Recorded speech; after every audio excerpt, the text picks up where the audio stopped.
문자 왔는데.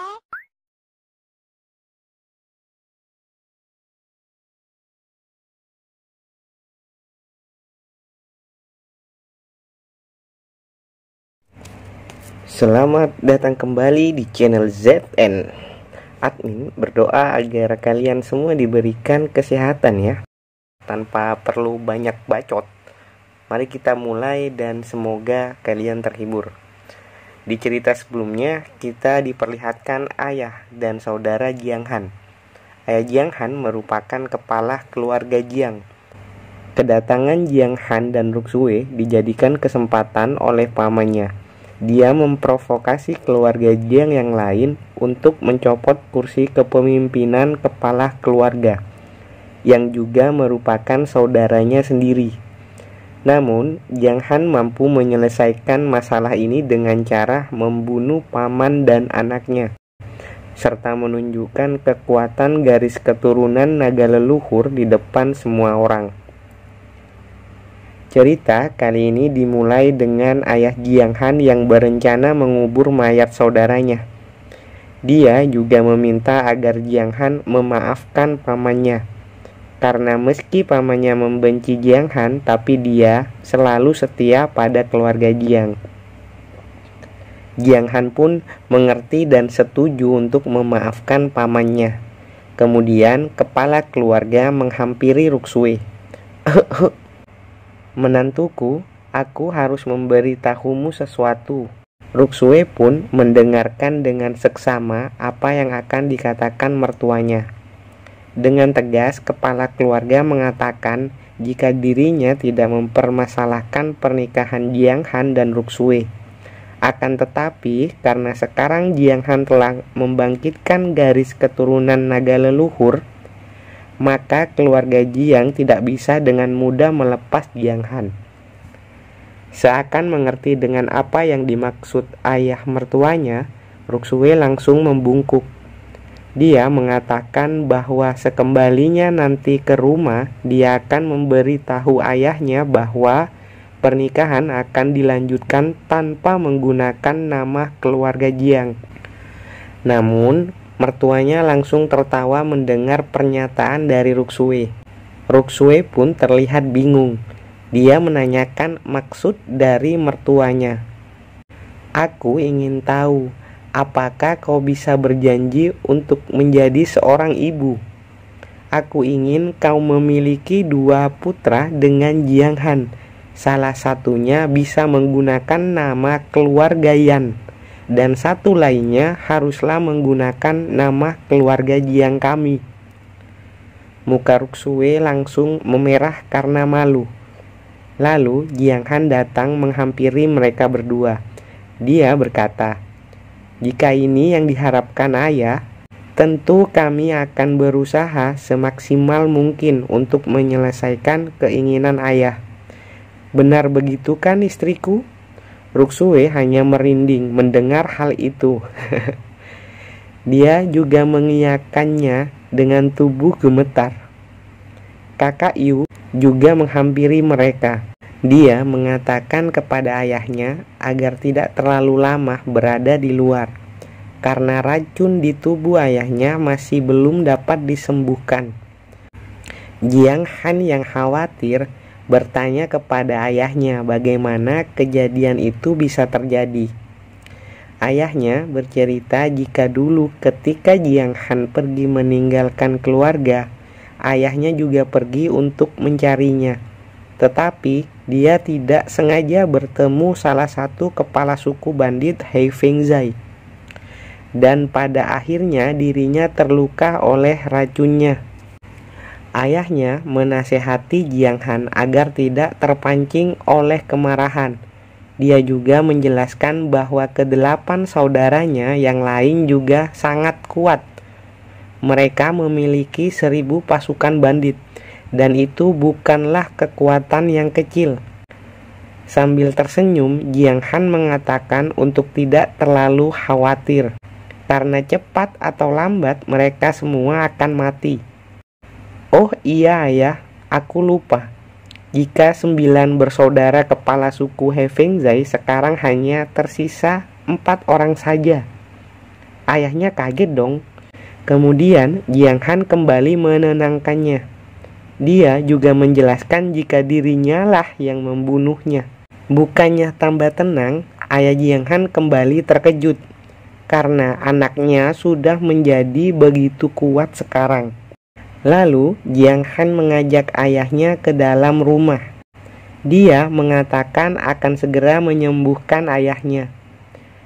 Tak lupa Jiang Han juga mengajak Ruksue untuk ikut masuk bersama dirinya. Kau dan ayah lakukan saja dulu. Aku akan menunggu kalian di sini. Tinggallah mereka berdua sekarang, Ruksue dan Kakak Yu. Kakak Yu langsung memasang wajah serius. Dia menanyakan apakah Ruksue mempunyai hubungan dengan keluarga Linglong atau Snow Mountain, atau juga disebut pegunungan bersalju. Di sini Ruksue benar-benar tidak mengerti tentang hal itu. Kakak Yu juga beranggapan kalau Ruksue tidak mengerti asal-usul keluarga aslinya karena sudah terlalu lama terputus dengan klannya. Kakak Yu juga menjelaskan jika Ruksue mempunyai Suenshin alami dan cepat atau lambat mereka akan mendatangi Ruksue. Ini menjawab pertanyaan sebelumnya ya, kenapa Ruksue di awal cerita mengatakan bahwa umurnya tersisa 1 tahun lagi. Sambil berjalan mendekati Ruksue, Kakak Yu berkata, pada saat itu terjadi, aku harap kau memikirkannya dengan baik dan tidak melibatkan Jiang Han masuk dalam masalah klanmu. Jika Jiang Han sampai terluka karenamu, bahkan jika kau bersembunyi di gunung salju Linglong, aku tetap akan mencarimu. Ruksue segera menepis tangan Kakak Yu. Dia berkata, Jiang Han adalah suamiku dan aku tidak akan pernah menyakitinya. Kau tidak perlu khawatir tentang ini.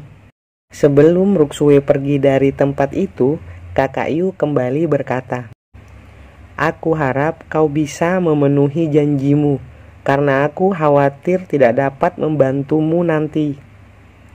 Beberapa saat setelah Ruksue pergi, Kakak Yu menekan cincin di tangannya. Kemudian, seseorang berkepala pelontos datang sambil memberi hormat. Yang mulia, ada berita dari kekaisaran bahwa Anda harus pergi dalam 3 hari. Itu mungkin karena ada perubahan di perbatasan. Baiklah kalau begitu. Apa ada yang lain yang ingin kau sampaikan? Tanya Kakak Yu. Si pelontos lalu berkata, Yang mulia, saudara laki-laki Anda mempunyai garis keturunan naga leluhur. Jika dia dapat dibudidayakan, maksudnya masuk dalam kekaisaran, kemudian menikah dan punya anak ya. Begitulah kurang lebih artinya. Oke, ulang. Si pelontos berkata, Yang mulia, saudara laki-laki Anda mempunyai garis keturunan naga leluhur. Jika dia dapat diajak ke dalam kekaisaran, maka sebelum sempat si pelontos menyelesaikan kalimatnya, Kakak Yu menyuruhnya untuk diam. Dia mengatakan agar jangan pernah berpikir untuk melukai adiknya. Dia juga menyuruh si pelontos untuk merahasiakan kekuatan Jiang Han. Si pelontos sempat ketakutan karena pernyataan barusan. Namun, dia langsung berjanji tidak akan mengatakan rahasia itu pada siapapun. Si pelontos bergumam dalam hati, kekuatan sang putri telah menjadi lebih kuat dan akan terus bertambah kuat. Itu benar-benar pantas jika dirinya disebut The Crazy Queen of the Royal Room. Artinya cari sendiri ya. Di bawah komandonya, Putri Kekaisaran Lichan atau yang kita sebut Kakak Yu memimpin prajurit lebih dari 10.000 orang. Cerita berpindah pada Jiang Han dan ayahnya. Dari luar terlihat aura kekuatan yang meluap-luap.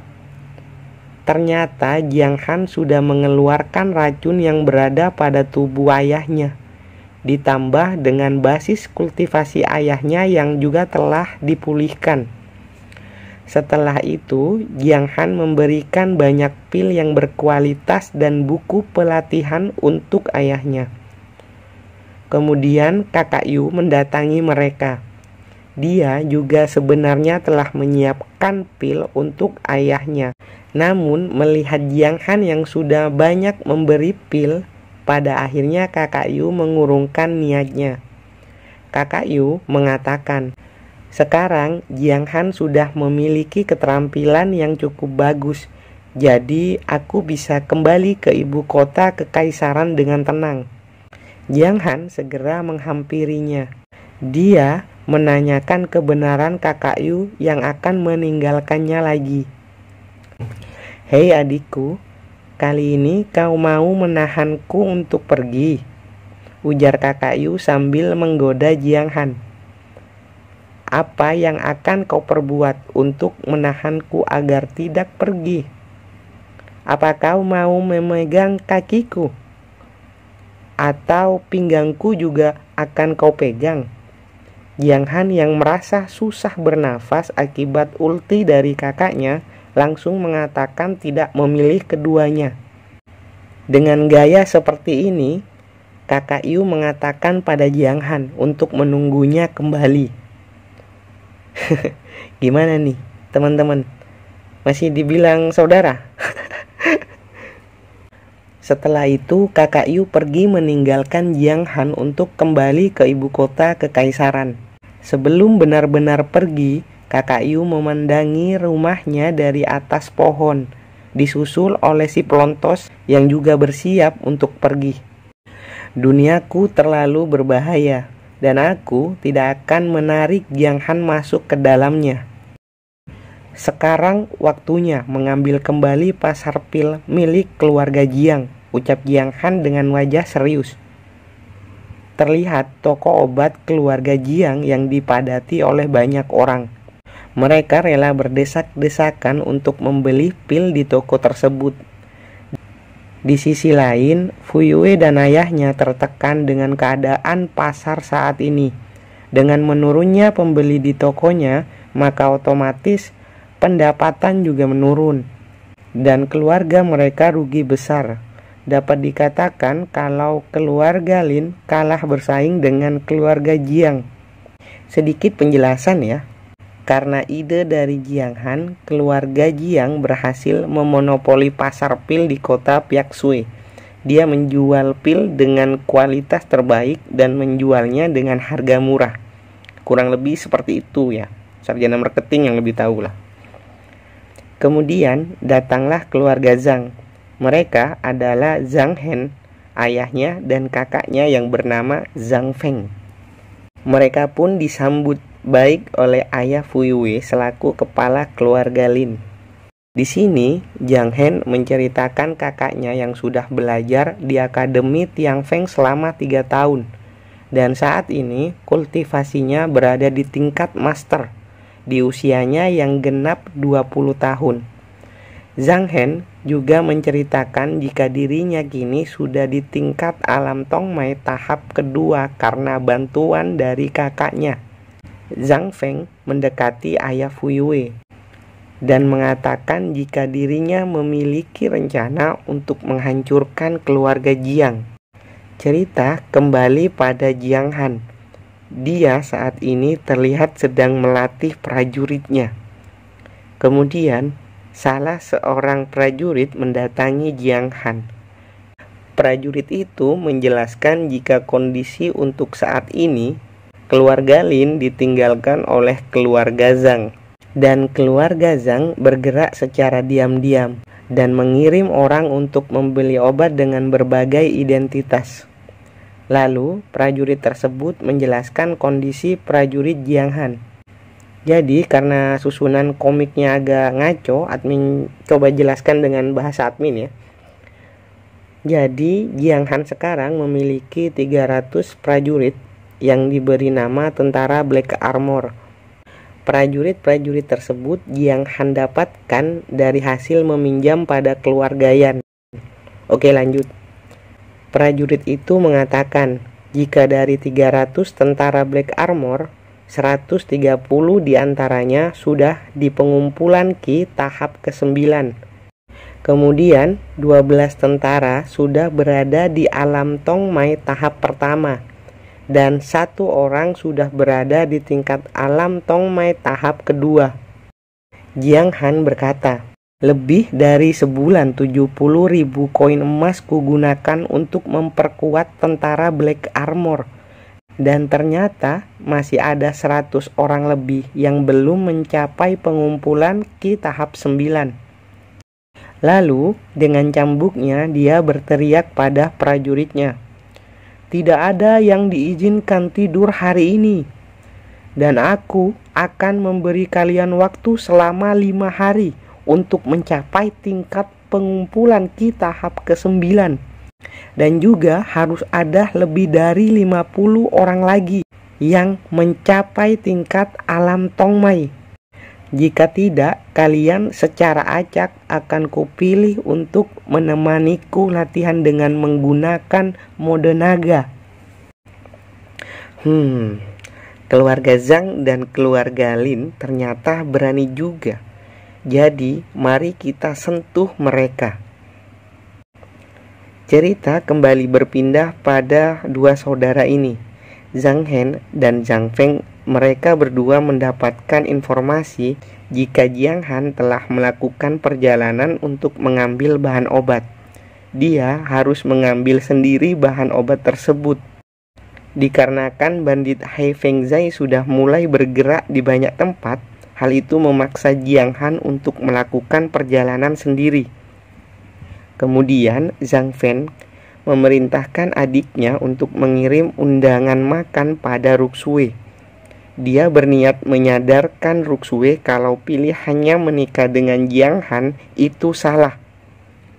Di sepanjang perjalanan pulang dari mengambil bahan obat, Jiang Han banyak mendengar isu tidak enak tentang dirinya. Dia mengetahui jika itu merupakan perbuatan yang dilakukan oleh keluarga Zhang. Dia pun kini telah sampai di rumah keluarga Yan. Prajurit yang menyambutnya juga memberitahu Jiang Han jika di kota Piaksui sekarang beredar isu tidak baik tentang Jiang Han. Jiang Han pun menanggapi santai.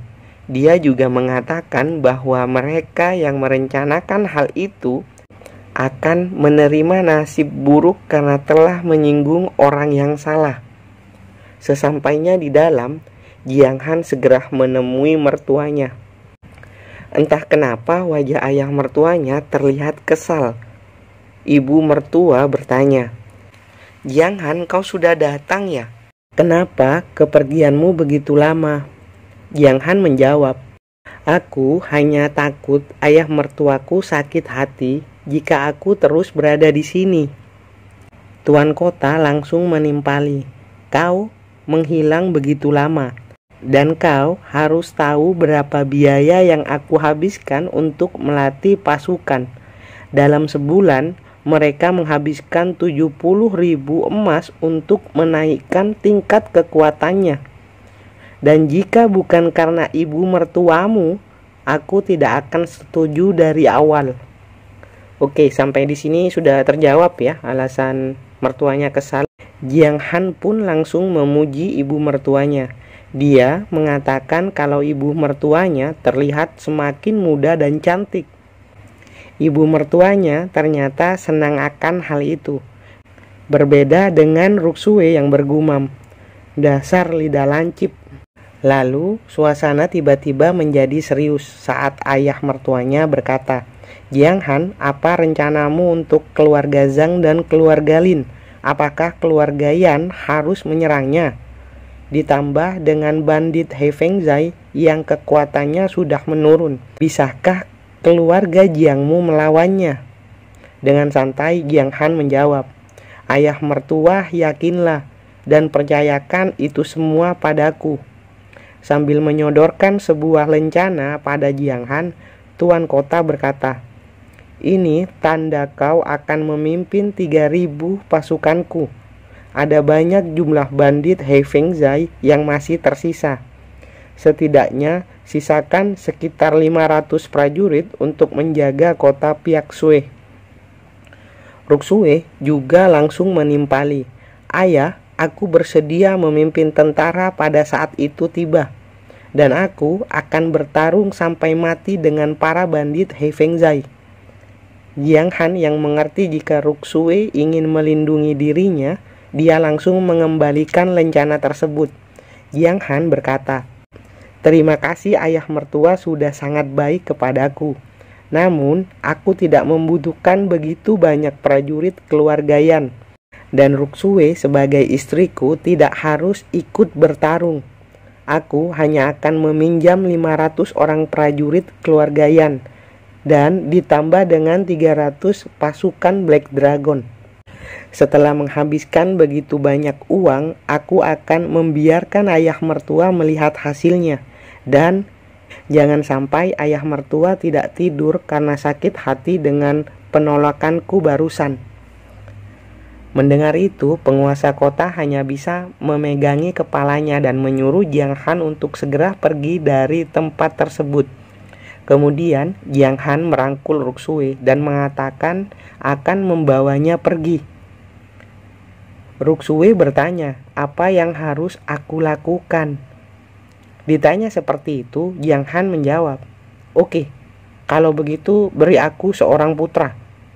Segera setelahnya, Jiang Han langsung disikut oleh istrinya. Sesampainya di luar, salah seorang prajurit menghampiri mereka.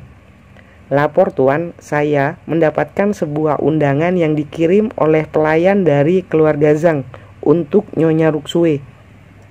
Isinya adalah undangan perjamuan makan untuk Ruksue." Ruksue berkata, "Aku tidak tertarik dengan pesta seperti ini. Apa kau ingin pergi?" Dengan sedikit berdrama, Jiang Han berkata, "Itu sudah tersebar di kota Piaksue. Jiang Han sudah mati dan pulang dengan menikahi wanita cantik. Juga Jiang Han tidak bisa tidur dengan tenang." Ruksue terlihat murung. Pasalnya, dia merasa jika bukan karena Ruksue, dengan kekuatan Jiang Han yang sekarang, dia pasti tidak akan difitnah seperti itu. Jiang Han segera memegang tangan Ruksue dan menenangkannya. "Karena bagiku, hidup bersamamu adalah sebuah berkah." Dengan wajah serius, Jiang Han menambahkan, "Zhang Feng ini secara terang-terangan menyebarkan rumor untuk tidur denganmu. Karena dia telah berani menghinamu, tentu dia harus menanggung resikonya." Ruksue terenyuh mendengar apa yang dikatakan Jiang Han. Mukanya memerah dan dia mengatakan akan ikut pergi ke pesta perjamuan. "Kalau begitu, ayo, aku sudah menyiapkan pakaian untukmu." Cerita berpindah di tempat pesta diadakan. Di sini Zhang Feng sedikit beratraksi dengan kekuatannya, sehingga orang-orang yang melihatnya memuji dia yang di tingkat master tahap pertama di usianya yang sangat muda. Zhang Hen juga menceritakan pada Ruksue tentang kakaknya yang berhasil membunuh orang saat di udara. Para ciwi-ciwi langsung mengerubunginya. Mereka menanyakan kebenaran rumor yang mengatakan jika Zhang Feng akan meniduri Ruksue selama sebulan. Zhang Feng berkata, "Memang benar, bagaimana bisa sampah seperti Jiang Han layak mendapatkan kecantikan terbaik di kota Piaksue, dan aku akan menyelamatkan keindahan Ruksue di lautan penderitaannya." Salah seorang wanita mengatakan jika dirinya yang merupakan anak dari orang kaya masih punya peluang atau tidak. Zhang Feng menjawab, "Nona, jangan khawatir. Saya mengatakan untuk menyelamatkannya, tetapi aku tidak mengatakan akan memberinya status apapun." Beberapa saat kemudian, jeng jeng jeng jeng, datanglah MC kita. Di sini bau sekali. Ternyata beberapa orang berkumpul untuk makan kotoran. Zhang Hen marah mendengar ejekan dari Jiang Han. Jiang Han mengatakan, "Kenapa mulutmu juga bau meski belum memakan kotoran?" Dan masuklah Yan Ruksue dengan penampilannya yang aduhai. Zaman dulu memang belum ada daleman kayaknya ya. Para ciwi-ciwi yang merasa tersaingi dalam hal kecantikan tentu marah dan kesal melihat penampilan menawan dari Ruksue. "Hei, sekelompok sampah, tundukkan pandangan matamu saat melihat istriku," ujar Jiang Han. Siapa kau? Apa kau sampah dari keluarga Jiang itu? Apa kau bersikap arogan karena statusmu yang merupakan menantu dari penguasa kota?" Jiang Han berjalan mendekati wanita tersebut. Si wanita berkata, "Kau harus ingat, ayahku adalah kepala keluarga Li Hongxi. Berkenalanlah denganku dan pergilah dari sini setelah itu." Beberapa detik setelahnya, Jiang Han langsung menebas kepala wanita itu. Semua orang terkejut dan berteriak melihat kejadian tersebut. Mereka bertiga juga marah dan kesal melihat tindakan Jiang Han. Kemudian Jiang Han berkata, "Ayo, siapa lagi selanjutnya?"